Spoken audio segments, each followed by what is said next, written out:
vous voulez faire ça, eh ben, faites-le. Nous regardons le résultat. Voilà ce qui est important.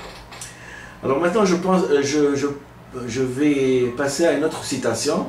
De citation en citation, j'essaie d'expliciter le texte. Il suffit qu'un seul homme en haïsse un autre pour que la haine gagne de proche en proche l'humanité entière. Ça a été dit par Jean-Paul Sartre de 1905-1980. Oui, pour qu'il y ait une haine collective et partagée, ce qu'on appelle la vindicte populaire, il suffit qu'un seul homme ait des sentiments aussi arrêtés, aussi haineux envers un autre, pour que de proche en proche, toute l'humanité, et j'en veux pour preuve que l'existence de Hitler qui a canalisé la haine envers les Juifs, hein, et qui est l'acteur bien sûr principal de la Shoah, puisque les fours crématoires qu'elle a construits, hein, sont une preuve vivante d'une haine sans qualificatif envers son semblable en fin de compte. Hein, qu'il soit juif ou allemand, chrétien ou musulman, hein, le fait est là, c'est que devant son frère de sang, donc devant son humain, il a exercé sa haine et il a entraîné tout un peuple. Et c'est pour ça que je dis que dans la vie, il faut toujours savoir juger et bien juger pour ne pas être emporté par des comportements haineux des gens qui nous gouvernent. Exactement. Maintenant, je passe à une autre citation de Victor Hugo. « Et l'œil était dans la tombe et regardait Caïn ». C'est un poème de Victor Hugo que j'apprécie beaucoup d'ailleurs. Il retrace le mythe de Caïn. C'est un personnage historique connu qui a probablement assassiné une personne ou deux, une personne je pense, et qui a créé chez lui ce qu'on appelle un complexe de culpabilité. Et ce complexe de culpabilité se montrait, comment dirais-je, il imaginait toujours qu'il y avait un œil qui le suivait de partout, et c'était l'œil de ce qu'il a assassiné, et en même temps l'œil de la culpabilité. Et il a construit un mur pour échapper à ce regard qui se fixait sur lui, le regard de la conscience, le regard de la culpabilité, et il a construit un mur, et l'œil était toujours présent. Il est même parti s'enterrer, et Victor Hugo de conclure, et l'œil était dans la tombe et regardait Caïn. C'est-à-dire, dans la vie, on n'échappe pas à sa culpabilité, à sa conscience. Vous avez beau faire, hein, vous êtes toujours responsable de ce que vous faites. Vous pouvez emprunter des discours philanthropiques, vous pouvez emprunter des discours de démocratie, hein, mais l'existence de quelqu'un est transcrite et observée par la société, et elle est même transcrite et observée par votre personne. Et donc on n'échappe pas à son destin. Si on a été un criminel, on reste toujours criminel. C'est ça ce que j'ai voulu dire. Alors, oui. Alors, maintenant je passe à un prix Nobel d'ailleurs, Albert Camus, prix Nobel de la littérature, je ne sais pas quelle année, vous me connaîtrez certainement, qui disait « Je ne connais qu'un seul devoir et c'est celui d'aimer ». Je profite pour expliquer cette petite phrase. Cette petite phrase rejoint le fait de dire « aimez-vous les uns les autres ». C'est vraiment essentiel. Dans la vie, c'est essentiel. Moi, je l'ai appris en France, lors d'une colonie de vacances où j'avais 10 ans. Et moi, mon père m'a envoyé à l'Ermitage, dans une colonie de vacances au Jura, et elle était tenue par des curés. C'est probablement un certain l'abbé Illy qui lors d'une petite messe où on me mettait à l'écart puisque j'étais musulman, disait et nous faisait apprendre, bien que moi je sois musulman, aimez-vous les uns les autres. C'est ce message divin de dire aimez-vous les uns les autres. C'est essentiel, il faut apprendre ça au monde entier. Et vous voyez comment, par exemple, une phrase, on peut se la rappeler toute sa vie. Toute sa vie, musulman, tunisien, étranger, venu du fin fond de la Tunisie, débarqué dans le Jura, et les Français que j'aime bien, puisque, disons, symboliquement, c'est ma deuxième nationalité, m'ont appris, aimez-vous les uns et les autres. Et cette citation m'a suivi toute la vie.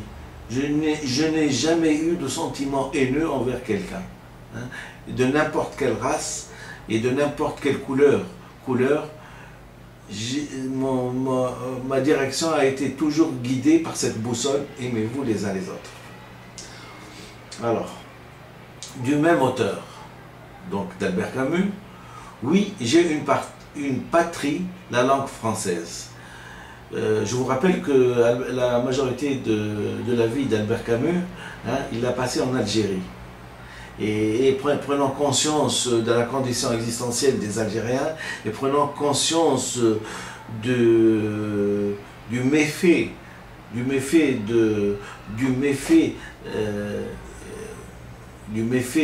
de l'apprentissage du langage à une certaine société qui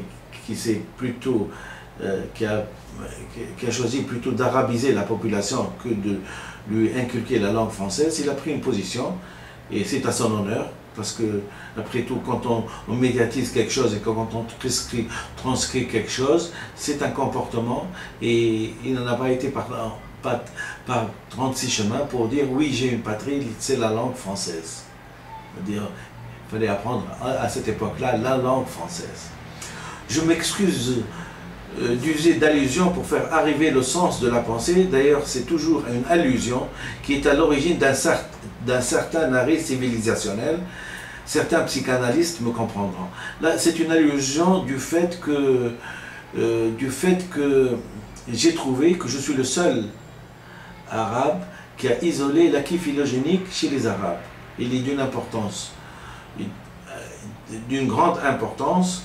Et il a été découvert par moi parmi une centaine de livres que j'ai dû apprendre, hein, assis sur ma chaise, pour pouvoir diagnostiquer et pour pouvoir isoler ce qui n'a pas marché dans cette civilisation. Une centaine de livres et une petite phrase.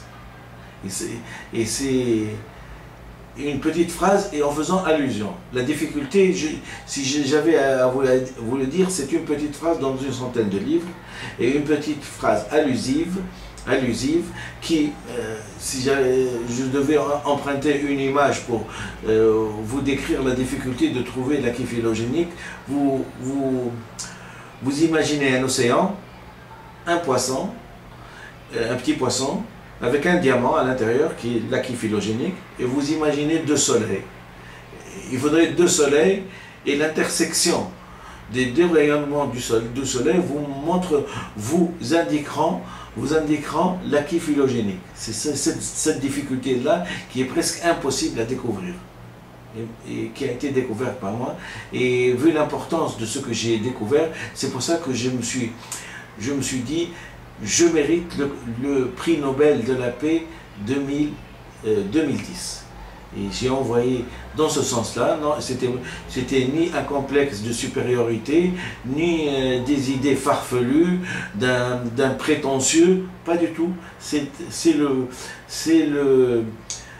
produit, et c'est un sacrifice, et c'est le fruit d'un sacrifice, et c'est le fruit d'une découverte. Voilà.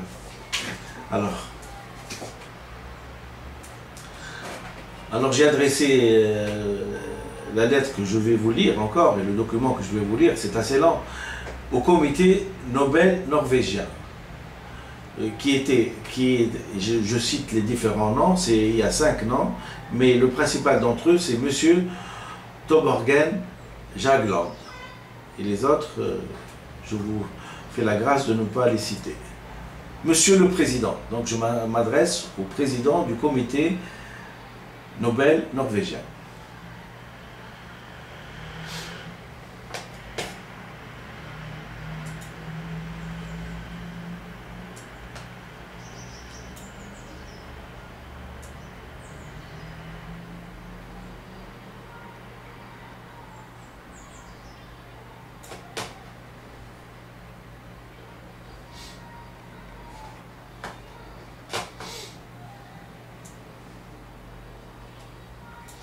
J'ai l'honneur, Monsieur le Président du Comité du Prix Nobel de la Paix 2010, de vous faire parvenir ma candidature à ce prix.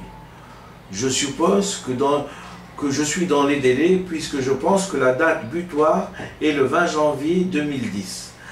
Ma candidature se base sur des prétentions que je vous décrirai par la suite. Si certes, ma candidature est assez étrange, puisqu'elle manque de parrainage. Je suis un inconnu, étranger aux médias, dans le sens où je ne suis pas connu par la presse internationale et encore moins d'avoir fait la une d'un quelconque journal télévisé.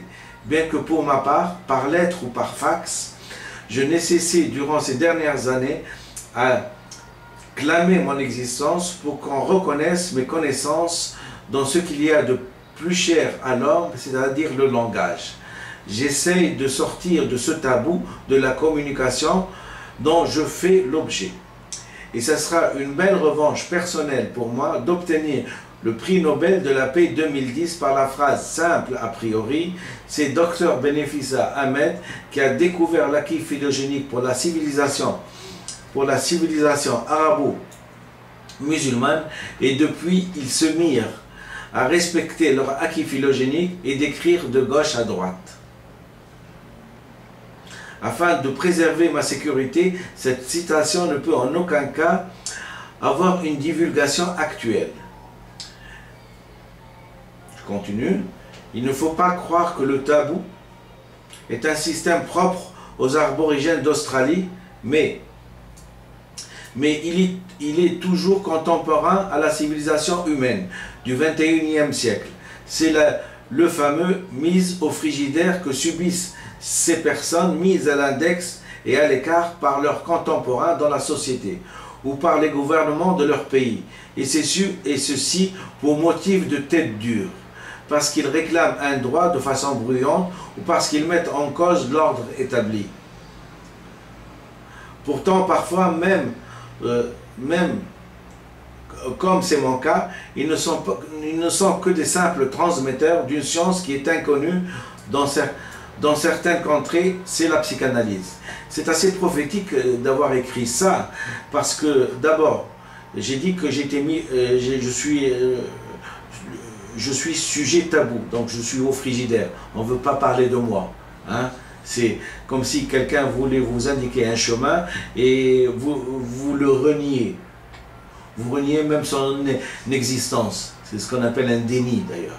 Le déni d'existence de quelqu'un qui essaie de vous indiquer le chemin, qui vous démontre le fait. Non, le complexe, d'abord,